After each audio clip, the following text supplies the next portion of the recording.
Noong February 28, 2026, nagsagawa ng malawakang airstrikes ang United States at Israel laban sa Iran. Niyanig ng sunod-sunod na pagsabog ang Tehran, Iran dahil yan sa sanibwersang pag-atake ng Amerika at Israel.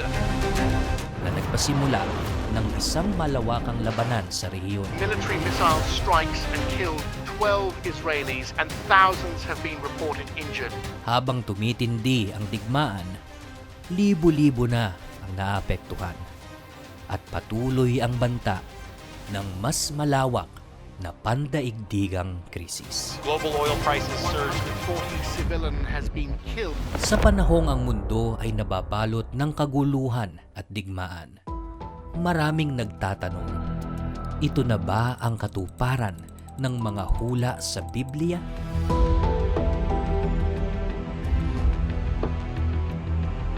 Ano ang sinasabi ng salita ng Diyos tungkol sa mga digmaan sa huling panahon?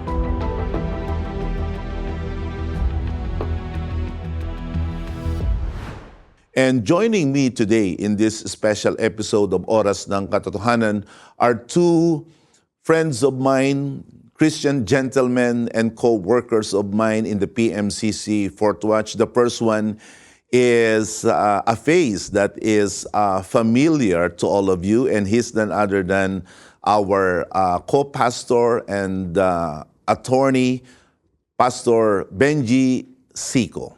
Morning, Apostle Jonathan, and good morning to all our viewers who are tuning in right now this beautiful Sunday morning. And on my right is Presbyter Ruben Ventura. He is the senior pastor of the PMCC Fort Watch of Sukat, and this is his first time to join us in this program, Oras ng Katotohanan. Welcome, Presbyter Ruben. A blessed morning po, Apostle Jonathan at Pastor Bench, at sa lahat po ng mga nanonood sa atin. Naway pagpalain po kayo sa inyong panonood ngayong umaga dito sa ating programang Oras ng Katotohanan. Okay, so let's talk about this ongoing war in the Middle East. The Americans and the Israelis dub it as Operation Epic Fury. Makikita natin dito ang gusto nilang ipahatid sa radical Islamic regime of Iran, na ang kanilang supreme leader ay kamamatay lamang nitong mga nakaraang araw. Subalit ngayon ay meron ng successor. And this war definitely has caused another round of political turmoil and economic depression and disruption in that region of the world. At ang kaguluhan na ito ay isa ngayong masasabi nating hindi lamang news, but this is now a global catastrophe, and we do not really know yet the final outcome of this war. Although ang sabi ng Amerika at ng Israel na ang gusto nilang alisin ay ang nuclear capabilities ng Iran and for a regime change. But that is the political end. But in terms of the spirit, in terms of the social lives of people, we do not know what more this war is gonna bring to us. Kasi ngayon, yes, there is fear, there is disruption, there is so much uncertainty that is happening there. And as much as we want for this war to end, Apostle, walang nakakaalam kung hanggang kailan talaga ang itatagal ng gerang ito. And even if the Philippines is thousands of miles away from Iran and the Middle East, ay ramdam na ramdam po natin dito sa ating bansa ang epekto ng digmaang ito. The prices of gases skyrocketed, and it is now starting to sow fear, anxiety, and paranoia among so many Filipinos. Yes. That's why, Apostle, our discussion this morning is very timely. Dahil kahit tayo ay malayo sa Middle East, ramdam natin ang epekto nito sa lalo na sa mga kababayan natin na mayroong mga kamag-anak na nasa Middle East ngayon na naiipit dito po sa conflict na nangyayari. Yeah. And speaking of the ripple effect of this war, ang unang tinatamaan nito ay ang ating ekonomiya. At ang aming dalangin sa Diyos na wala sino man sa ating mga bagong bayani, OFWs, ang mapahamak. At ang aming layunin sa oras ng katotohanan kung bakit natin ipaglilingkod sa kanila itong paksa na 5 uri ng digmaan ay para lalong lumawak ang ating kaisipan patungkol dito sa realidad ng digmaan at magkaroon tayo ng mas makabiblia na pananaw patungkol sa digmaan na ito. Na ito po, Apostol, ang lalong magdala sa atin upang lumapit sa Diyos, lalong manalangin sa Panginoon, umasa sa Diyos, dahil ang Diyos ang may kontrol ng lahat po ng pangyayari. Sometimes we see war as just a political issue. But you mentioned, Apostle, that there is more than that. It is a spiritual issue. And thank you so much because there is a program like Oras ng Katotohanan where we can discuss this to our fellow countrymen. And we can't wait, Apostle, to hear your insights regarding our topic this morning. Ating pag-uusapan ngayon ang paksa na ito na pinamagatang ang 5 uri ng digmaan, the 5 kinds of war. And again, our intention and purpose is to broaden our mind and our understanding about this reality of war. And the first war that we are going to be talking about is really the war that I would say is the mother of all wars or battles, sapagkat ito talaga ang dahilan kung bakit nagkaroon ng mga digmaan na ngayon ay nararanasan natin sa mundo. At walang iba kundi ang digmaan sa pagitan ng Diyos at ng dyablo. From the farthest beginnings of time, ang unang lumaban, ang unang naghimagsik sa Diyos, ang unang nakipagdigmaan sa Diyos, walang iba kundi ang dyablo. Siya ang unang nagtaas ng kanyang sarili laban sa Diyos, and as the Americans love to say, it was actually Satan who drew the first blood. At siya ang unang lumaban sa Diyos at siya ang unang nakipagdigma sa Diyos, at ang Diyos na makapangyarihan sa lahat ay hindi niya nadaig, hindi niya natalo, at dahilan dito, siya ay ibinulusok dito sa lupa. So, Apostle, ang unang digmaan pala hindi ho naganap dito sa universe, kundi sa langit ho unang naganap ang Ito unang yung nangyari sa pagitan ng Diyos at ng dyablo. At makikita natin ang sinasabi ng banal na kasulatan dito sa aklat ng Ezekiel sa chapter 28 verses 13 and 17. You were in Eden, the garden of God. Every precious stone adorned you: carnelian, chrysolite, emerald, topaz, onyx, jasper, lapis lazuli, turquoise, and beryl. Your settings and mountings were made of gold. On the day you were created, they were prepared. Your heart became proud on account of your beauty, and you corrupted your wisdom because of your splendor. So I threw you to the earth. I made a spectacle of you before kings. Dito natin makikita, unang-una, isinasaad ang kagandahan, ang karangyaan ng kaaway ng Diyos. Walang iba kundi ang dyablo. At siya ay unang tinawag na Lucifer. At ito ay ang kanyang katawagan. Subalit, siya ay nagmataas. He became so full of himself and he became a creature of pride, and he thought that he could unseat God. He thought that he could dethrone God, and so he waged the first war that the entire universe could ever know. This also tells us, Apostle, that the first sin that was ever committed was not murder, it was not physical assault, it was not theft, but pride. Yes. Because it was pride that led Satan to desire to dethrone God. Sa katunayan, mula sa digmaan na ito ng Diyos at ng dyablo ay nagpapasimula, at iyon ang nagdala sa iba pang mga digmaan na nangyari sa pagitan ng mga anghel at ng mga demonyo, ng tao at ng sa kanyang kapwa-tao, as we are going to see later on. So ang digmaan ho ay hindi digmaan ng armas, kundi digmaan ho ng authority. Ang unang nangyaring digmaan na gaya ng sabi ni Pastor Bench, na ito ay bunga ng pagmamataas ni Lucifer na kaaway ng Diyos. Sa Revelation 12 verses 7 to 9, makikita natin dito ang behind the scenes na nangyari nang ang diablo ay hindi nagtagumpay sa kanyang pakikipagdigma laban sa Diyos. Basahin natin yan sa aklat ng Revelation chapter 12 verses 7 to 9. This is what the Bible says. Then war broke out in heaven. Michael and his angels fought against the dragon, and the dragon and his angels fought back. But he was not strong enough, and they lost their place in heaven. The great dragon was hurled down, that ancient serpent called the devil, or Satan, who leads the whole world astray. He was hurled to the earth, and his angels with him.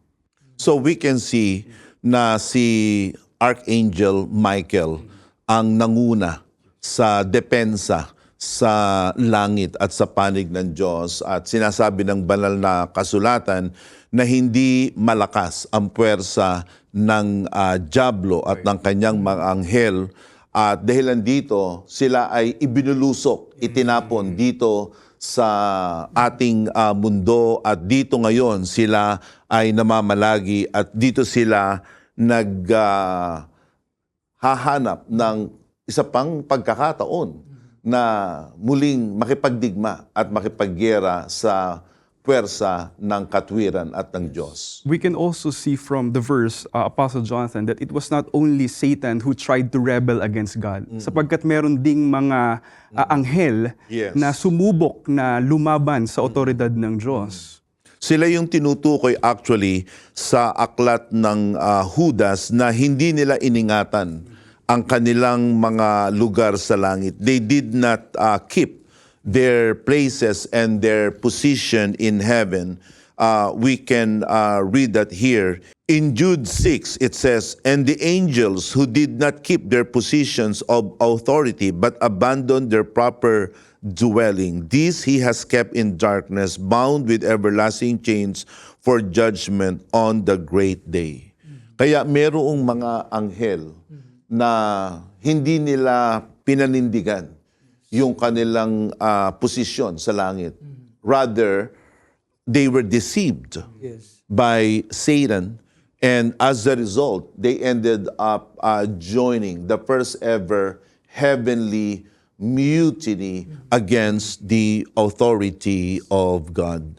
So we can see here that in any war, in any hostility, the pride of man is always being front and center, especially the domestic wars sa mga pamilya, sa mga magkakaibigan, at maging sa mga bansa.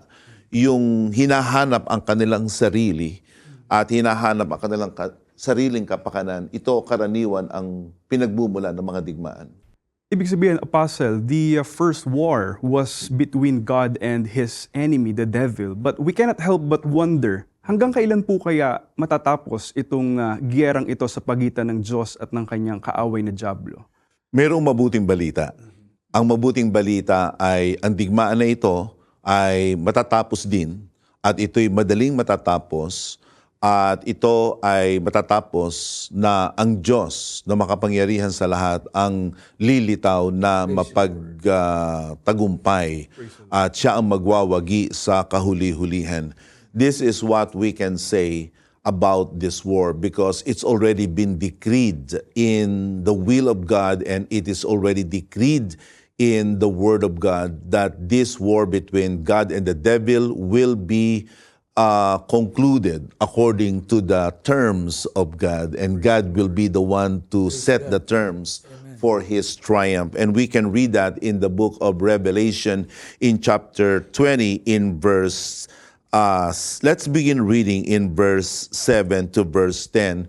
When 1,000 years are over, Satan will be released from his prison and will go to deceive the nations in the four corners of the earth, Gog and Magog, and to gather them for battle. In number, they are like the sand on the seashore. They march across the breadth of the earth and surrounded the camp of God's people, the city he loves. But the fire came down from heaven and devoured them.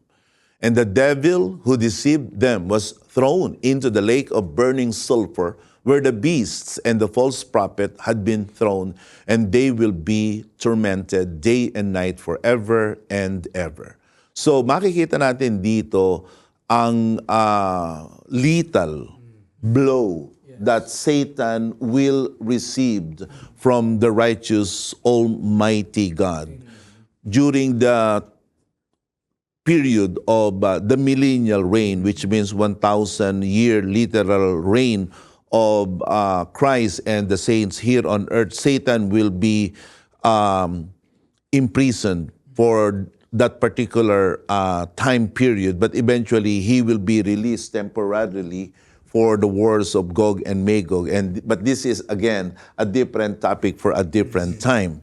But eschatologically speaking, there will come a time, and that time is fast approaching, that Satan and his minions, particularly the Antichrist, the false prophet, and all these demons, they will be defeated once and for all, and they will be cast into the lake of fire, and they will be tormented day and night, the Bible says, forever and ever. Sa kahuli-hulihan, patutunayan ng Diyos na siya ay Diyos. He is our all-powerful God. Sinubukan ni Satanas to dethrone Him, but at the end of the day, He will show us that He is the God who is most powerful and most high.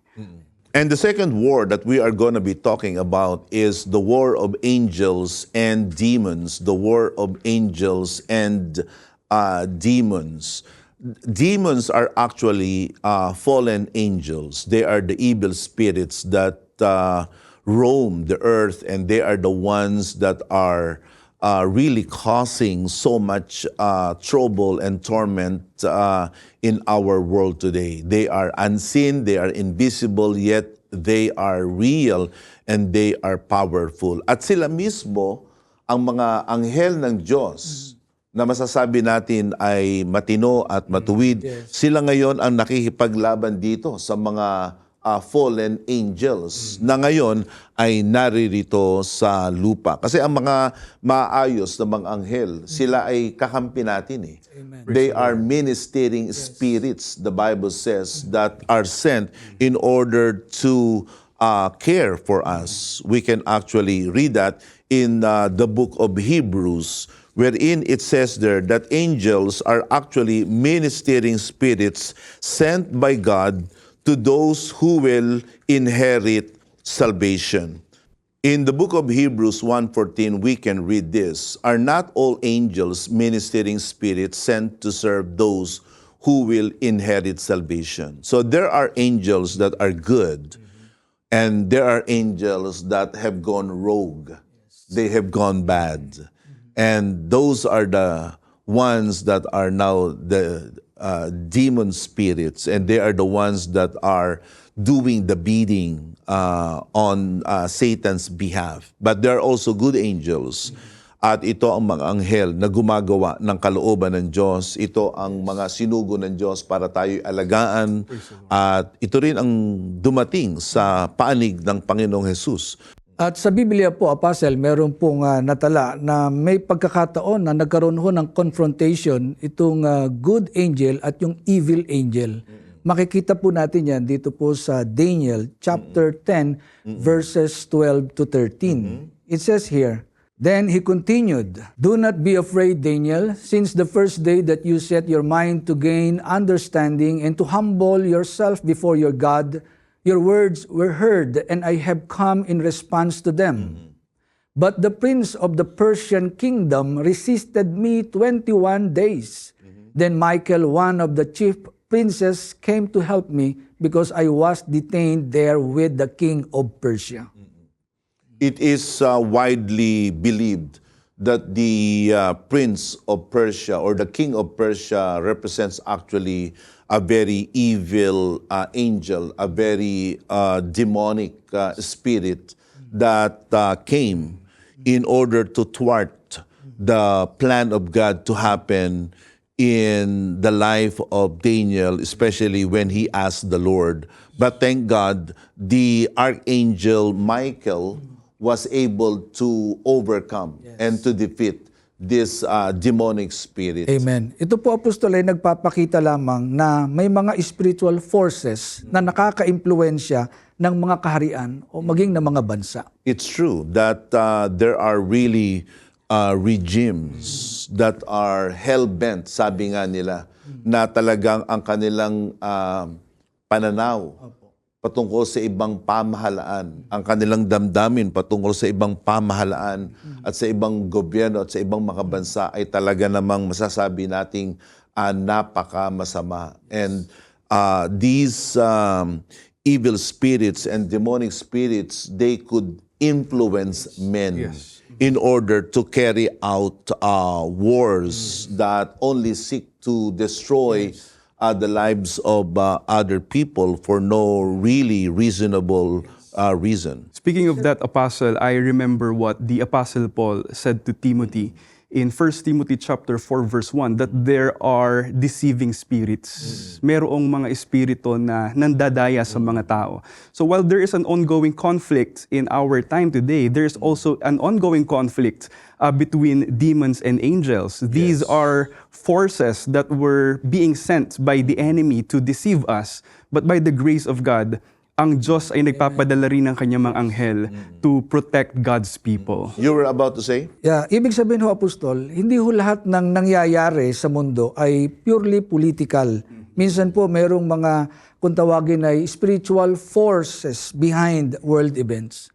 Meron hong kinalaman talaga ang masama dito ho sa mga nangyayari sa ating mundo. Ang trabaho ng mga anghel na mula sa Diyos ay ipakipaglaban at depensahan at isulong ang bahagi at panig ng Diyos. At ang trabaho naman ng masasamang espiritu, itong mga anghel na ibinulusok ay hanapin na igupo, sirain ang panig ng Diyos. At gaya ng diablo na sa kanila'y nagsugo, sabi sa John 10:10, the thief comes to steal, to kill, and to destroy. And speaking of that, there's another account here in the book of Jude in verse 9 and in verse 8 and 9, na kung makikita natin dito na wala talagang ginawa itong mga masasamang espiritu na ito,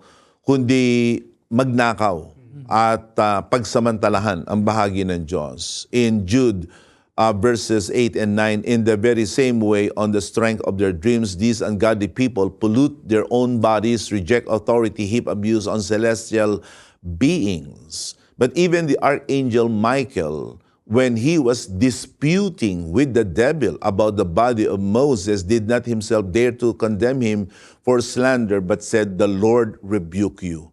Napakaliwanag na ang anghel ng Diyos, especially Archangel Michael, has been at odds with the devil for the longest time. And he was actually we would say mano a mano, toe-to-toe, disputing with the devil concerning the body of Moses. Pero ito ay ipinagtanggol ni Michael. At ito'y isang realidad na hindi natin nakikita ng ating mga mata, subalit ngayon ay nangyayari. Subalit kung kayo ay anak ng Diyos, kayo po ay makatitiyak ng proteksyon ng mga anghel at kayo po'y makakatiyak ng pangangalaga ng mga anghel sapagkat sila ay sinugo ng Diyos upang tayo ay paglingkuran. Magpapatuloy po ang ating pag-uusap pagkatapos po ng ilang paalalang ito. I have told you these things so that in me you may have peace. In this world you will have trouble. But take heart, I have overcome the world. From the book of John, chapter 16, verse 33.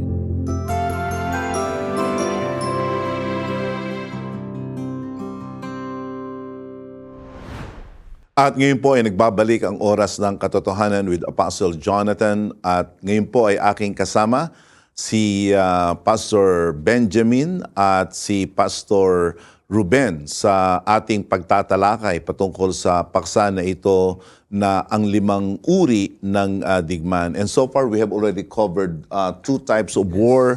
The war between God and the devil, the war between angels and demons. And now we come to the third kind of war, and this is the war of men against demons. Yes, you heard me right, that there are now, as I speak, demonic spirits, demonic beings and entities that are now seeking to destroy men in general. These are angels that are fallen, and these are creatures from Satan's camp that seek nothing but the slavery of men, the destruction of men. At ito ay mga masasamang espiritu, ito yung mga demonyo. Siya nga pala, we should make some clarification that there aren't many devils. There's only one devil. Isa lang ang diablo, pero maraming mga demonyo. Ito yung kanyang kampon, ito yung kanyang minions. And just as the angels of God that are righteous, they represent the being of God and they do the bidding on God's behalf. Meron ding mga demonic spirits that are doing the bidding for Satan. And like what I said, kung papaano yung kanilang amang diablo ay gayon na magdanakaw, mamamatay tao at sila'y maninira, ganun din ang mga demonyo na ito at masasamang espiritu na ito. Yun ho ang kanilang layunin. Matapos na ang mga demonyo ay ibulusok ho dito sa lupa. Parang ang kanila hong prinsipyo na kung masira nila ang tao, ang buhay ng tao, nakaganti sila sa Diyos. Sapagkat ang mga tao ay nilikha sa wangis at larawan ng Diyos, sa harap ng Diyos. Bilang pagkakalikha sa atin, as creatures of God, tayo ay maganda.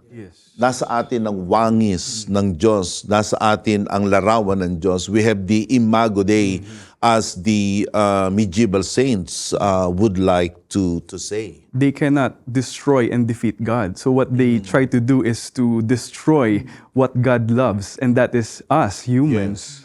At dito natin makikita na hindi lahat ng nangyayari sa ating kapaligiran ay bunga ng mga masasabi nating physical or earthly influences. I'm gonna say this bluntly, that behind every evil deed, behind every evil activity is a demon spirit that seeks to ruin the beautiful creation of God. And, you know, God created man beautiful. God created man with so much potential. Pero ang gusto nga ng diablo ay sirain tayo. Sa katunayan, kahit sa banal na kasulatan, makikita natin, meron talagang mga tao na inaalipin ng masasamang mga espiritu, ng mga demonyo at pinapahirapan ang mga tao. Ngayon, hindi lahat ng may sakit, sinasabi natin, ay mayroong masamang espiritu. Hindi lahat ng may karamdaman, hindi lahat ng may sakit ay nasa ilalim ng masamang espiritu. Pero sa tagpong ito, sa banal na kasulatan, ay mayroong mga tao na ang kanilang pagkakasakit ay bunga ng impluensya ng masamang espiritu. This is what the Word of God tells us, that during the time of Jesus, there were people who were being harassed and being exploited and ruined no less than by evil spirits. Here in the book of Mark chapter 9 verse 17, a man in the crowd answered, "Teacher, I brought you my son who is possessed by a spirit that robbed him of speech. Whenever it seizes him, it throws him to the ground. He foams at the mouth, gnashes at his teeth, and becomes rigid." Very visible ang demonic influence and control sa batang ito. Hindi siya pinagsasalita at siya ay nangingisay at siya ay naglalaway at bumubula ang kanyang bibig at tumitigas ang kanyang buong panga. Subalit sa biyaya ng Diyos, ang batang ito ay napalaya.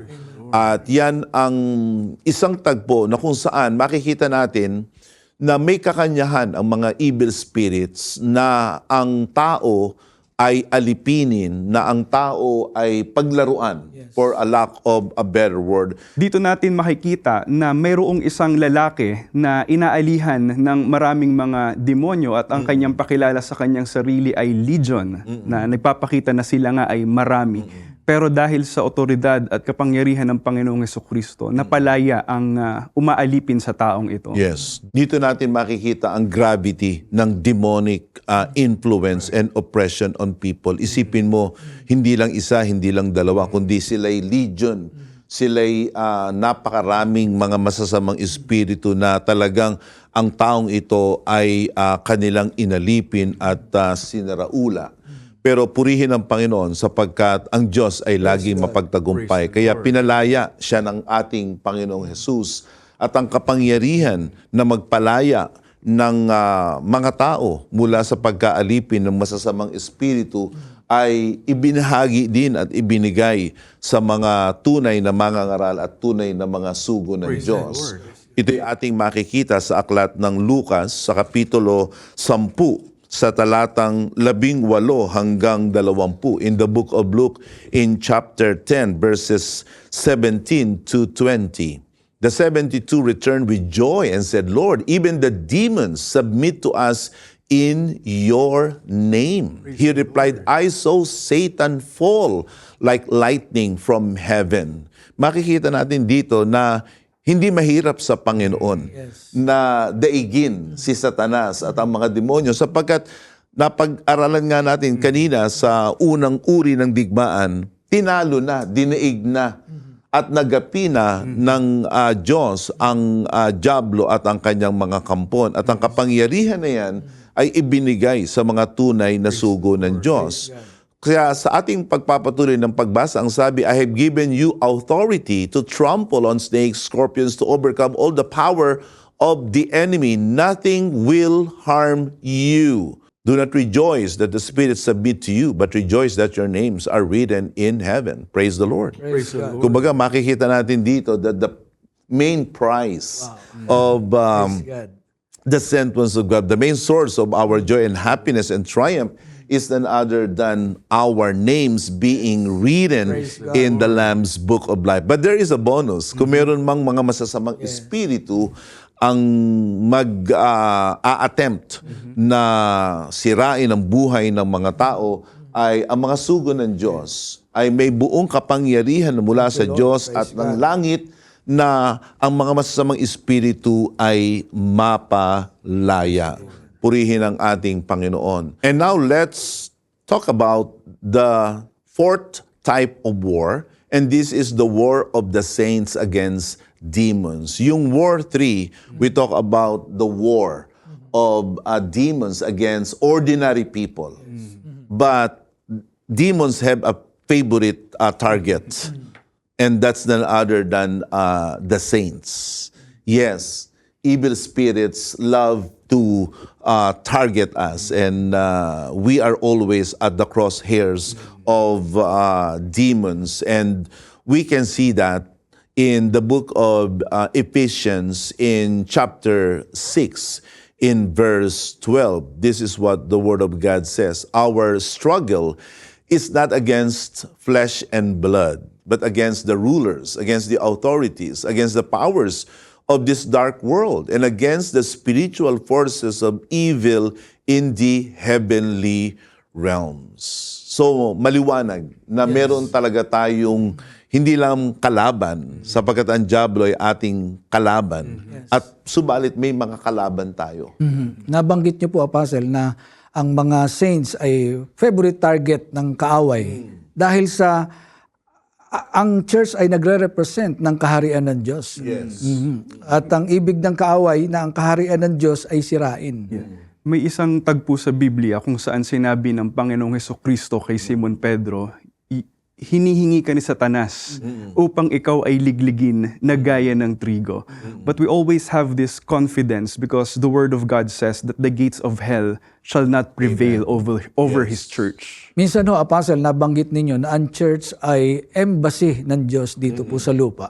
Kaya hindi nakapagtataka na kung bakit ito ay laging gustong atakihin ng kaaway ng Diyos sapagkat ang church ay instrumento ng Diyos sa pagliligtas.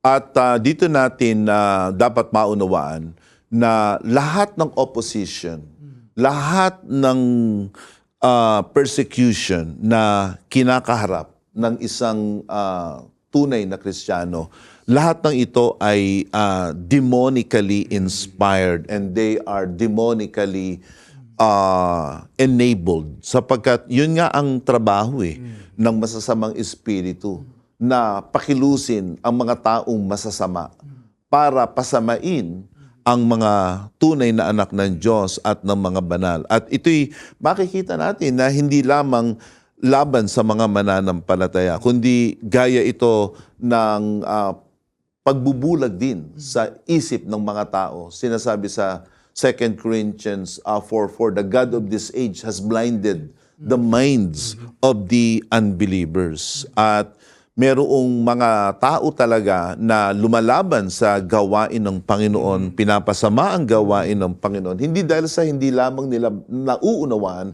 kundi sila sa kasawiang palad, sila'y naiimpluwensyahan at itinutulak ng mga masasamang espiritu na naririyan, subalit hindi nila nakikita ng kanilang mga mata. Nabanggit niyo, Apostle, that the saints are one of the favorites of the enemy. Pero dito natin makikita ang kagandahan ng nasa loob ng iglesia.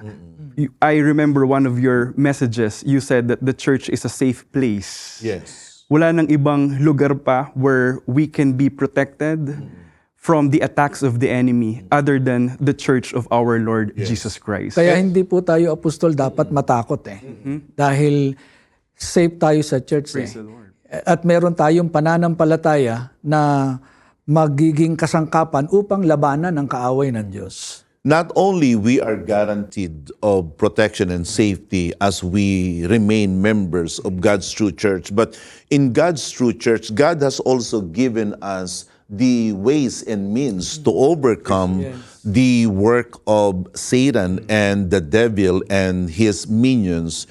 Again, going back to the book of Ephesians in chapter 6, in verse 13, this is what the Word of God says. Therefore, put on the full armor of God, so that when the day of evil comes, you may be able to stand your ground, and after you have done everything, to stand. Makikita natin dito na meron pala tayong kasangkapan. Hindi lamang nasa lugar tayo ng kaligtasan, sa lugar ng proteksyon, walang iba kundi sa katawan ng ating Panginoong Jesus na siyang ang tunay na iglesia, kundi sa loob ng iglesia, meron tayong mga gamit.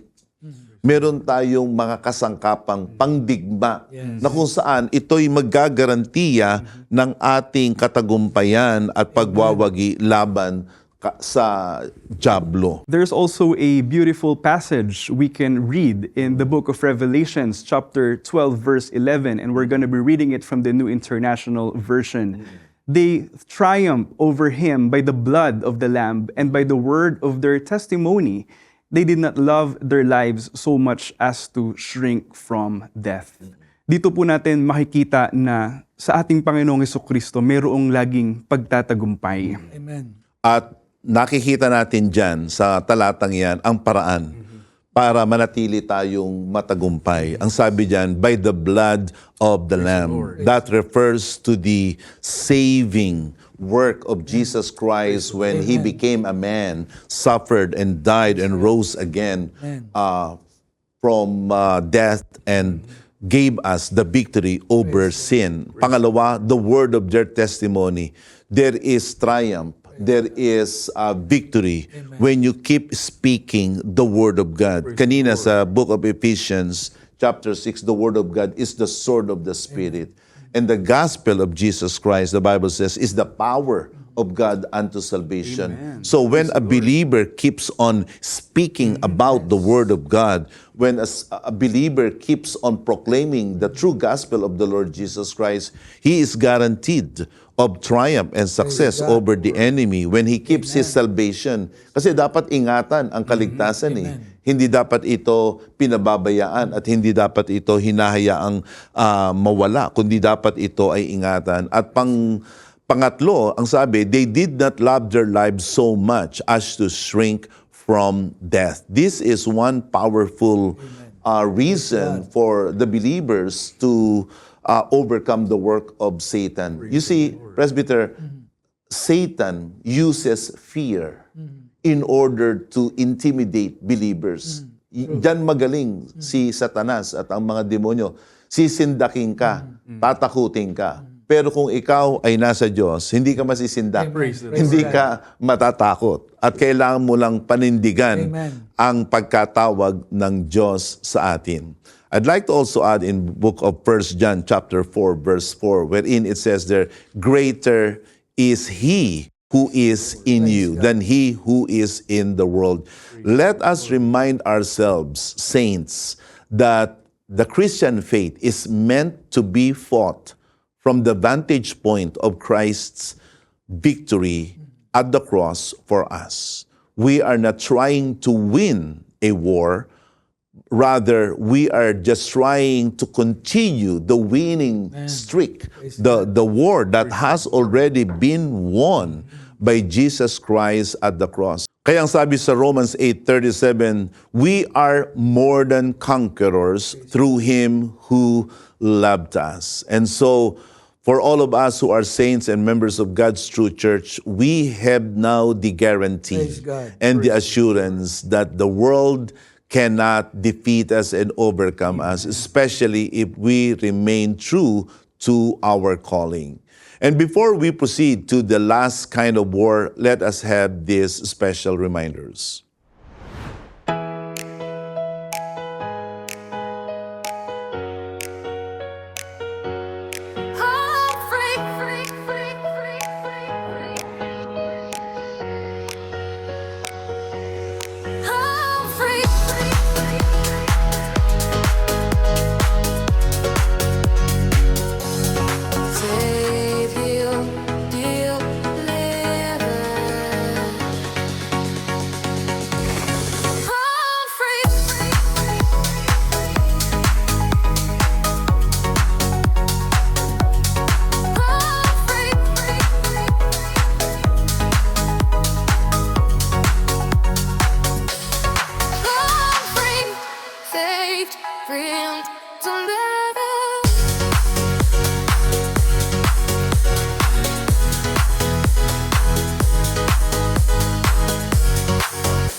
At ngayon ay ating titingnan ang huling uri ng digmaan na ating tinatalakay sa programang ito. At ang digmaan ito ay ang digmaan na palasak sa ating lahat. Ito ay nakikita natin at nararanasan natin. Walang iba kundi ang digmaan ng tao sa kanyang kapwa-tao. And Apostle, sa lahat na nangyayari sa ating mundo ngayon, there is a question that needs to be addressed. What is the role of the church in everything that is happening in our world today? Well, the work of the church is always to bridge the gap. We are intercessors, and the Bible is clear that our battles are not really political in nature, it's not really physical or worldly. hindi nangangahulugan that we do not take positions and we do not have any, advocacies. We do have, and our advocacies are that of heaven. Our advocacies are those that are consonant with our faith. And we take positions in politics and in all these affairs of men, provided that they are consistent with the Bible. But there is one $1,000,000 question that we must really address. Bakit ang tao ay gumagawa ng digmaan sa kapwa-tao? I understand that there are wars that are meant to be waged. Ang tawag nila dyan ay the just war. And perhaps we can talk about that because it's a different topic for a different time, just war. Pero sa banal na kasulatan, sa Romans chapter 1, verse 29 says, "They have become filled with every kind of wickedness, evil, greed, and depravity.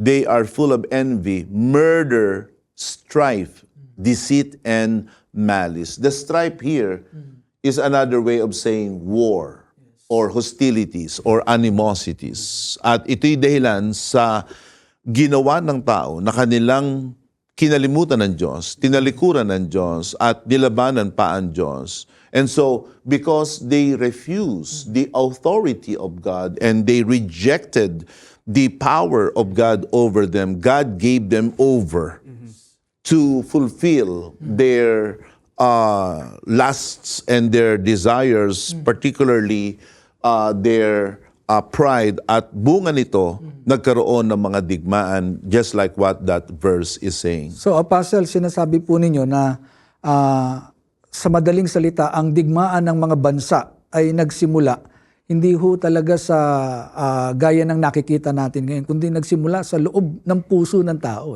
Yes. Ang Diyos ay Diyos ng kapayapaan. Yes. Ang Diyos ay Diyos ng pagkakasundo.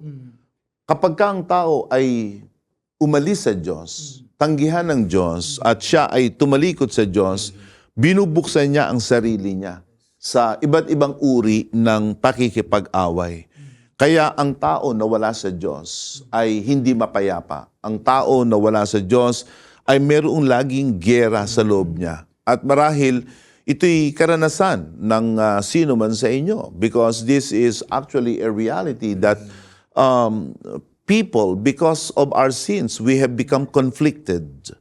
Meron tinatawag na mga inner conflicts. Because in the deepest recesses of our lives, somehow we want good. Pero hindi natin magawa na gumawa ng mabuti. We always end up doing something that is rebellious and mutinous and against the will of God. And that is because of sin. Right. Sin makes us war against God.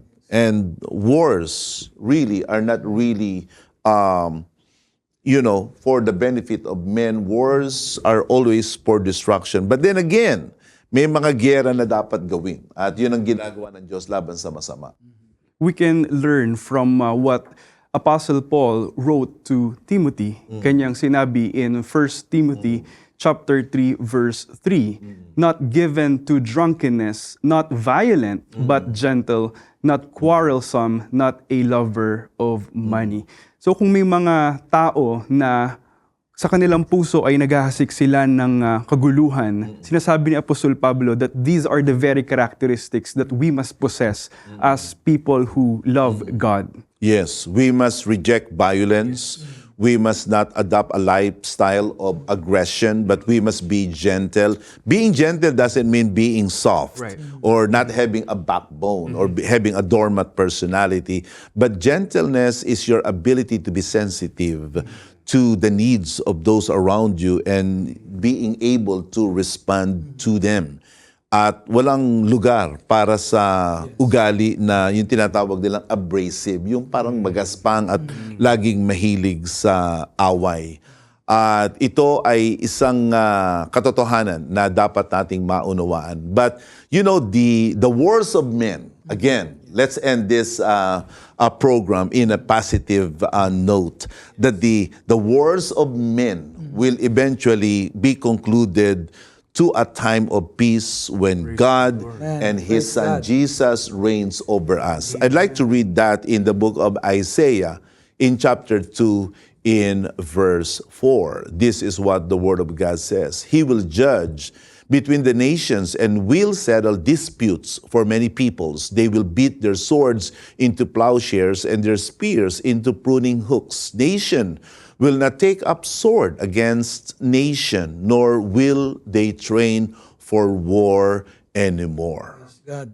What a day it's gonna be when that prophecy of Isaiah happens. And even now, in the midst of our stripe-torn generation, in our war-riddled generation, ladies and gentlemen, viewers of this program, I want you to know that in Christ we have peace.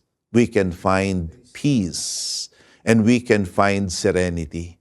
Sa panahon na ito ng digmaan, makakasumpong tayo ng kapayapaan sa ating mga buhay kung tayo ay magpapasa ilalim sa kapangyarihan ng Panginoong Hesus, sapagkat tanging ang Panginoong Hesus ang isinugo ng ating Ama sa Langit upang tayo ay pakasunduin sa ating Diyos.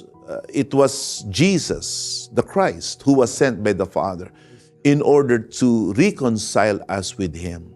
And any man, any woman who is reconciled with God will know peace. Would you like to have that peace right now in your heart? Would you like to be reconciled with the Lord? And would you like to live a life of triumph and success? The Lord is offering you right now this peace that passes all understanding, that salvation that makes you triumph over sin. I would like you to join me in this prayer. Let's close our eyes and follow this prayer. Ating ipikit ang ating mata. Sundin ninyo ang panalangin na ito kung kayo po'y sumasampalataya sa Panginoong Hesus at nais yun na magkaroon ng kapayapaan sa inyong mga buhay sa mga sandaling ito. Tayo manalangin. Ama naming Diyos, sumasampalataya ako sa iyong bugtong na anak na si Jesus bilang aking Panginoon at tagapagligtas. Sa pamamagitan niya, ako po ay nagkaroon ng pakikipagkasundo sa Diyos. Patawarin mo ako sa aking mga kasalanan. Pinagsisisihan ko ang mga ito. At ngayon, ibigay mo ang kapayapaan sa aking buhay. At ibigay mo ang kaligtasan na ginawa ni Jesus sa kanyang kamatayan at pagkabuhay na maguli. Ito ang aking dalangin sa pangalan ni Jesus. Amen.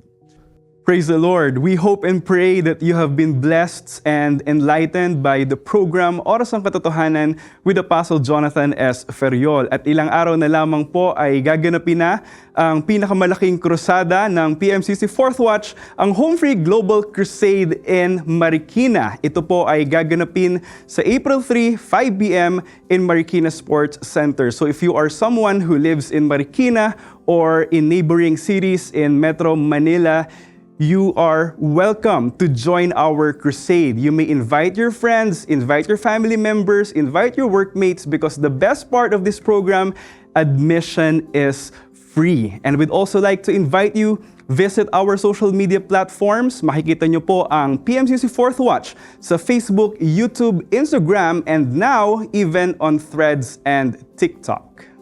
And if you are looking for a church where you can be able to grow more in your walk with our Lord Jesus Christ, why don't you consider fellowshipping with us? The PMCC Fourth Watch is one awesome church that is deeply rooted in the preaching of the Word of God. You can join us in any of the congregations that we have throughout the entire Philippines and even abroad.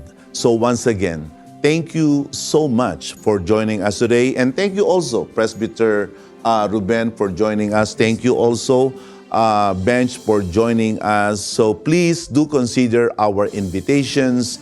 And I will see you all again next Sunday, same time, same channel.